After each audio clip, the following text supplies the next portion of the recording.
Music by Mantu Manish.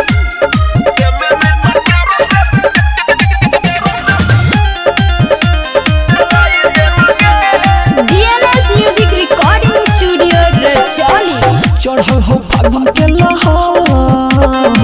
बनल हो मुंडवा हमर चढ़ल हो फागुन के लहर गे बनल हो मुंडवा हमर अपन गोले गोले बुआ खिलाही देन गे की बोले चुप हगे होलिया में चचारा बनाही देन गे दे में नहीं त के रस देलाई देन गे हमर होलिया में चचारा बनाई देन गे छोड़ी दे में नहीं त के रस देलाई देन गे रंगा बोली होली में मोर काम कैसे चली रंगा बोली होली में मोर काम कैसे चली होलिया में हमारा से हो तो नहीं बेटा गे कौन सहेली से करा देना सेट गे हम ठिका ले रही की हे गे की रे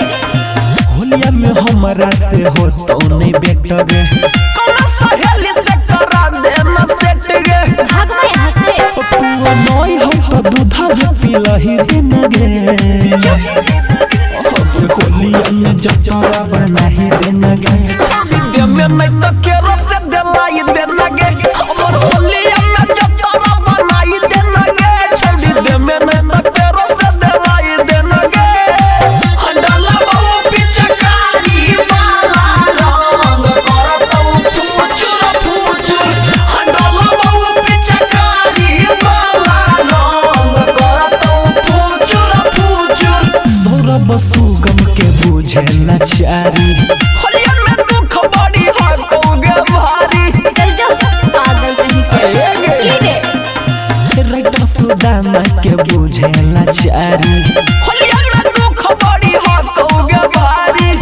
कोना गोर चाहे कार पटवाही देन गे